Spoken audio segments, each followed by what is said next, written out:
Pero las cosas iban a cambiar durante la Segunda Guerra Mundial. Las fuerzas estadounidenses llegaron a la isla de Tanna para reclutar a 1000 indígenas con el propósito de que los ayudasen a construir un aeropuerto y una base militar en la vecina isla de Efate.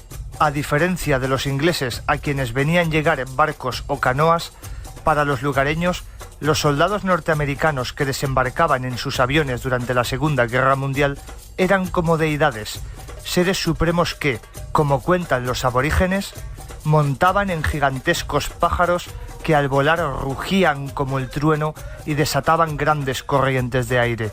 Seres procedentes que decían venir de una tierra lejana llamada USA.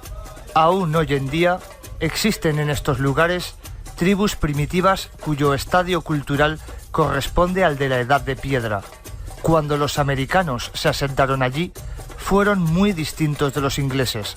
Daban alimentos a los aldeanos, les regalaban toda clase de objetos tecnológicamente avanzados, gafas de sol, linternas, encendedores o herramientas de trabajo que para ellos eran como mínimo magia divina.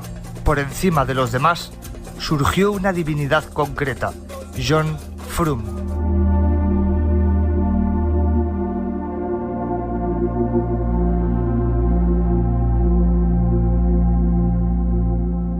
Continuamos en Ser Historia y lo hacemos con un tema del que yo tenía muchísimas ganas.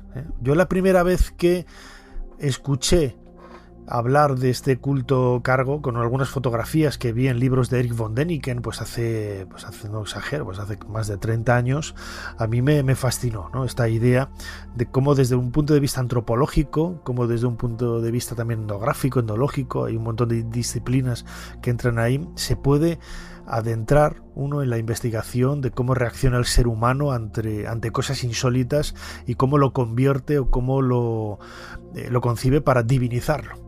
Escuchábamos ahora un fragmento de un vídeo que podemos encontrar en YouTube de Niles Malenko, Diario de un jugón, en donde se habla precisamente de esos cultos cargo, ¿no? O el culto cargo. Luis Tobajas, bienvenido de nuevo a Ser Historia. Bien hallado, Nacho. Un honor, como siempre, estar aquí con los amigos de Ser Historia y contigo. Tú eres un culo inquieto, permíteme la expresión. Tienes ese canal de YouTube maravilloso, Desafío Viajero, ¿no? Que vas recorriendo el mundo y realmente vas encontrando allá por donde vas cosas realmente alucinantes, ¿no? Porque siempre buscas, ¿no? Un poco entre líneas las cosas curiosas que hay en cada emplazamiento que visitas. Efectivamente, pues es la búsqueda de la aventura, ¿no? Es el tratar de enfundarme en el espíritu, pues, de los grandes aventureros que para mí han sido, pues, cabecera totalmente. Pues piensas en Shackleton, en tantos otros que inspiraron a los que les vinieron detrás para tratar de encontrar qué había más allá y que de alguna forma, pues, a mí me han servido para viajar a los confines de la Tierra en busca del misterio y de historias que son tremendamente curiosas como las que vamos a tratar hoy. A ver, porque para desplazarnos, ¿no? hasta este lugar tenemos que cruzar pues casi a las antípodas, ¿no? Dime a dónde vamos a viajar, ese emplazamiento, pues en Oceanía. Efectivamente, nos vamos a la Melanesia. Desde luego que no podemos estar más lejos de casa, más allá de todo prácticamente. Si hiciésemos un agujero ahora mismo, apareceríamos en la otra punta de la Tierra, en el lugar en el que vamos a acceder. Nos encontramos al norte de Nueva Zelanda. Hay un archipiélago que se llama Vanuatu, es un archipiélago de 83 islas. Para que nos ubiquemos un poquito, ¿no? Tendríamos hacia el oeste Nueva Caledonia, las Islas Salomón, y al este Fiji, Islas Cook. Estamos en toda esta zona, ¿no? De archipiélagos que nos suena tremendamente exótico y donde las historias son tan rocambolescas que yo creo que a todos nos dejan con la boca abierta.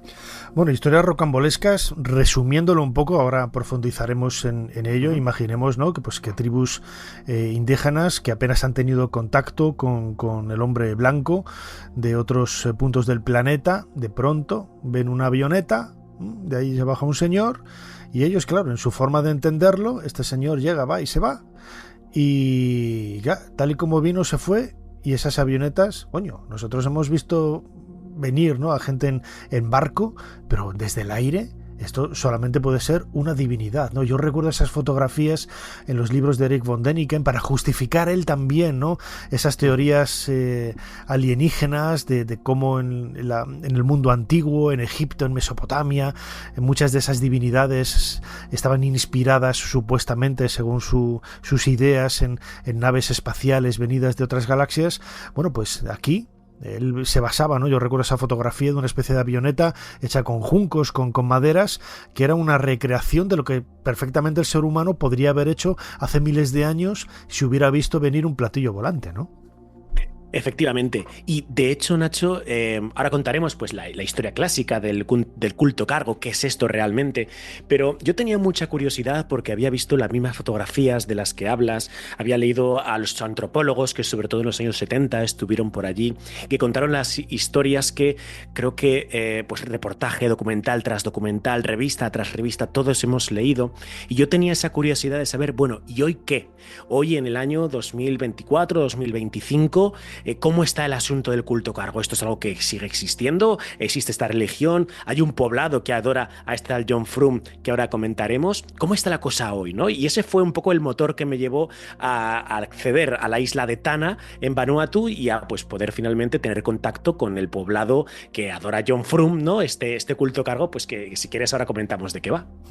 Claro, cargo es transporte, ¿no? Todos pensamos los pantalones cargo, estos que tenemos todos con bolsillos a los lados, ¿no? Es un poco de llevar cosas, ¿no? ¿Cuál es el comienzo real de toda esta historia?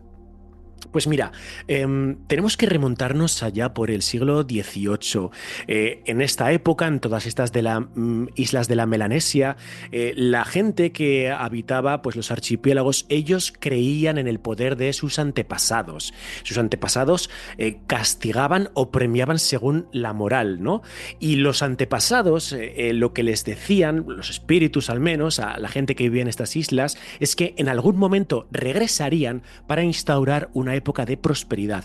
Y esto es muy importante para entender qué es lo que ocurriría después.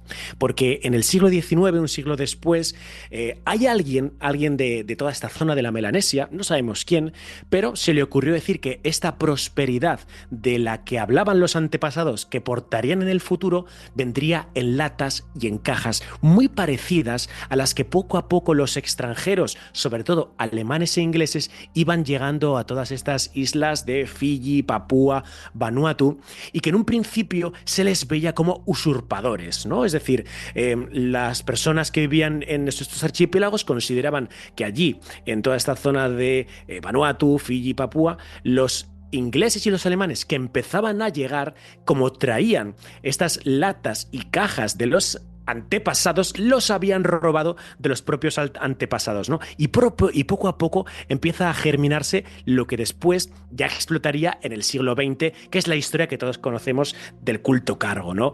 Y es que nos tenemos que pues plantar en estos años 40, en la Guerra del Pacífico, en la Segunda Guerra Mundial, cuando se va a actualizar el detonante de los cultos cargo.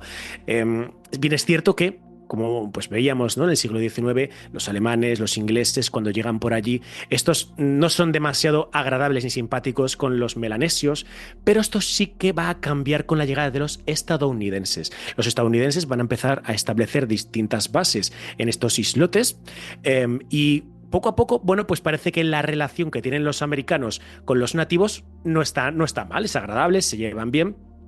Pero ocurre algo muy particular, y es que lo que se dan cuenta los melanesios es que los americanos también son de raza negra como ellos, y esto es algo que les diferenciaba tremendamente a lo que en el siglo pasado había ocurrido pues, con los alemanes, con los ingleses. Y claro, la conclusión a la que llegan de por qué esta gente que ha venido del exterior también es negra y les tratan bien es que los ingleses o los alemanes en el pasado robaron a bebés negros de la zona de la Melanesia, se los llevaron a América, y estos son los que, una vez han crecido y son adultos, han regresado con esas provisiones, con esas latas, con esas cajas de las que hablaban sus antepasados. Y de esta forma empiezan a encontrarse ese razonamiento lógico. La historia es rocambolesca dentro de su lógica y de su fascinación desde el punto de vista antropológico, ¿no? Porque, claro, tú te habrías documentado, lo habrías visto como yo en documentales, en libros, y qué es lo que te encuentras ahí, ¿no? Sobre todo la figura de John Frum, que creo que es el primero que llega, ¿no? en esa avioneta, en ese avión, y que, bueno, pues es como la mecha de inicio de algo que realmente les sorprendió.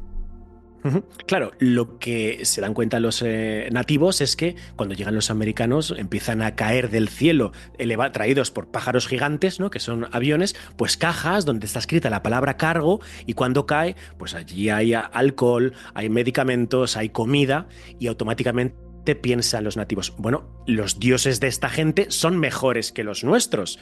Incluso aparece esta figura que John Frum, pues siempre pues, se ha dicho que sería algún tipo de aviador, de soldado americano. Se le ha querido diseñar o prefigurar con pelo blanco, chaqueta abotonada, voz aguda. Y este tal John Frum parece ser que tendría pues, más afinidad con los nativos. Aprende alguno de sus dialectos y les dice que América les va a ayudar, que América les va a traer prosperidad. Ahora bien, tal y como termina la Segunda Guerra Mundial, los americanos se marchan de allí, con John Frum a la cabeza, por supuesto, que yo me imagino, ¿no? Que John Frum vendía de I'm John from America, pues de John from America, John Frum y John Frum, que es como le llaman a día de hoy. Y cuando John Frum, junto con los Estados Unidos de América, se marchan de estas islas, los nativos de Vanuatu empiezan a tratar de replicar lo mismo que hacían los americanos para que esos dioses vuelvan a traer el cargo, ¿no? Esas cajas llenas de medicamentos, comida y algo de alcohol, ¿no? Y aquí es donde empezaría a crearse esta religión hacia John Frum realmente. Y esta es un poco la historia que conocíamos, ¿no? Y bueno, pues yo me preguntaba, bueno, ¿y ahora qué? ¿Cómo está el tema hoy de John Frum y el culto cargo? Claro, porque han pasado años, ¿no? Hay imágenes muy, muy curiosas, ¿no? De esas, no tatuajes, ¿no? Pero esas pintadas que llevan ellos sobre el cuerpo con las letras USA, ¿no? Estados Unidos de América en inglés, las siglas, y claro, han pasado muchísimos años, han pasado más de 60, 70 años. Tú has tenido la oportunidad, ¿no? Además de entrevistarte allí con algunos de esos líderes religiosos de este culto cargo. ¿Cómo se puede entender, cómo lo ven ellos hoy en la actualidad, en pleno siglo XXI? Pues mira, yo lo primero que le pregunté a Molly, que es el jefe de la tribu, hay una tribu, es un poblado que está a las faldas del volcán Yasur, un volcán espectacular, lleva más de 800 años en constante erupción, luego es un lugar muy místico. Yo le pregunté sobre todo quién era John Frum. John Frum fue un soldado americano durante la Segunda Guerra Mundial que pues, tenía cierta amistad con vosotros, y él me dijo que no, que John Frum no fue ningún soldado americano, que John Frum jamás tuvo cuerpo físico, que John Frum se les apareció en el norte de la isla de Tanna con una forma espiritual. Y alucina, John Frum, según lo que me contaban, iba vestido de blanco y tenía barba. Y claro, yo automáticamente dije, bueno, esto me recuerda mucho a la figura de Jesús. Me dice, exactamente. Digo, ¿me estás diciendo que John Frum iba vestido o se parecía a Jesús? Y me dice, sí, así es. Dice, lo que ocurre es que si hubiese dicho que era Jesús realmente, que era Jesucristo, todo el mundo de todo el planeta Tierra habría querido venir aquí a Tanna a llevarse ciertas reliquias y el mensaje que John Frum nos dejó. Y entonces a mí esto me dejó ya alucinado, porque hoy están asimilando la figura de Jesús con la figura de John Frum y consideran que John Frum no fue ningún americano, que no fue ningún cuerpo físico, ningún soldado, sino un espíritu que les dijo que América les ayudaría y que en el futuro llegaría la prosperidad. Y esto es lo que viven a día de hoy, Nacho.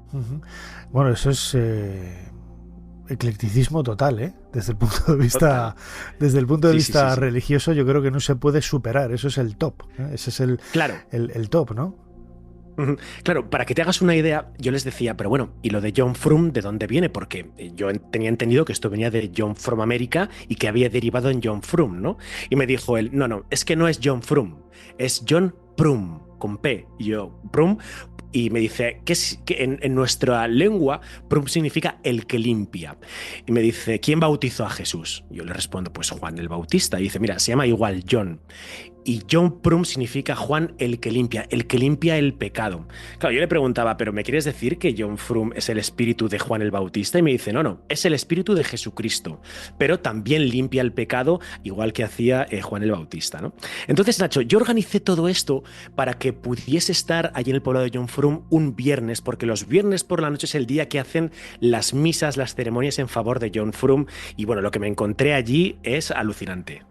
Bueno, ahora nos lo vas a contar. Haciendo un poco de abogado del diablo, claro, yo pensaba, digo, a lo mejor décadas después algún misionero, algún religioso ha ido cambiando la versión, ha ido reinterpretando este punto original, ¿no?, de la historia con John Frum o John Frum o como demonios lo digan, en el sentido de ir adaptándolo, ¿no?, al cristianismo, ¿no? Podría ser. Totalmente. Es que claro, ellos saben que existen aviones, ellos tienen teléfonos, aunque evidentemente van prácticamente pues vestidos de una forma muy humildes, como todos nos estamos imaginando a la típica tribu, pero ellos saben quién es Nico Williams y Yamil Yamal, o sea, lo saben perfectamente, ¿no? A pesar de que es una tribu de 300 habitantes. Entonces, claro, ellos lo que me decían es que, bueno, que no son estúpidos, es decir, ellos saben lo que son los aviones, saben que fue la Segunda Guerra Mundial y que hubo soldados ahí, ¿no? Entonces, a mí me da la sensación de que poco a poco este credo se ha ido adaptando para darle cierta razonabilidad, para darle cierto raciocinio, ¿no? Para que sea algo lógico. Y bueno, para ellos pues se ha creado esa figura de John Frum, le han dado la vuelta para que sea un ente de carácter espiritual y lo han fundido con Jesucristo. Y de alguna forma, si encima añadimos que algún misionero habrá ido por allí para todavía dar más fuerza a estas bases que se han ido poniendo con el paso del tiempo, pues tenemos esta religión tan particular que ellos dicen que no son cristianos, que no tienen nada que ver, pero que la entidad espiritual es la misma que la de Jesús, solo que se llama John Frum y que su mensaje, que es lo importante, es que América les ayudaría. De hecho, el día 15 de julio es el día de John Frum, es el día en el que ellos hacen esos famosos desfiles que estabas contando, ¿no? Que llevan escrito USA en el pecho, que izan la bandera de Estados Unidos, que cantan el himno a los Estados Unidos de América para llamar la atención de América y que América cumpla con la promesa que en los años 40 John Frum les dio. La verdad es que eso, el desarrollo del pensamiento humano desde el punto de vista antropológico, lo que decíamos antes, es fascinante, ¿no?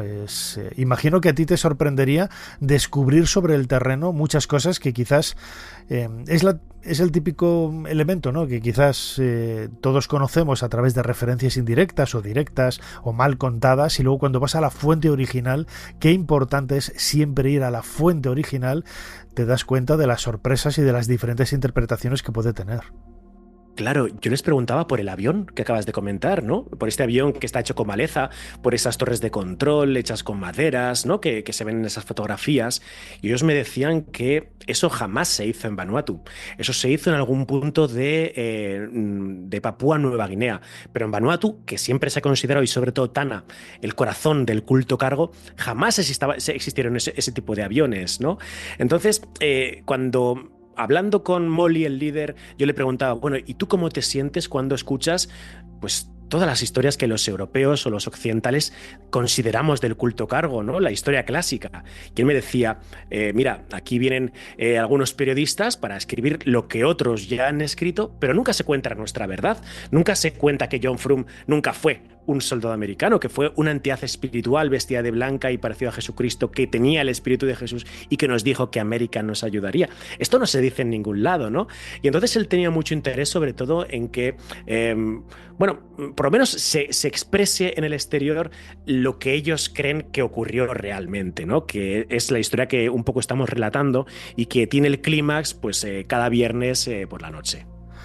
Desde luego, ya para ir acabando, Luis Tobajas, iba a decir youtuber, ¿no? Youtuber tiene ese aspecto, iba a decir despectivo. Yo también soy youtuber, ¿no? Y a mucha honra, ¿no? Con mucho orgullo, ¿no? De ese canal Desafío Viajero que recomendamos a todos desde aquí. Brevemente, ¿qué es lo que ya sabemos lo que se celebra, pero ¿cómo es esa celebración del viernes por la noche?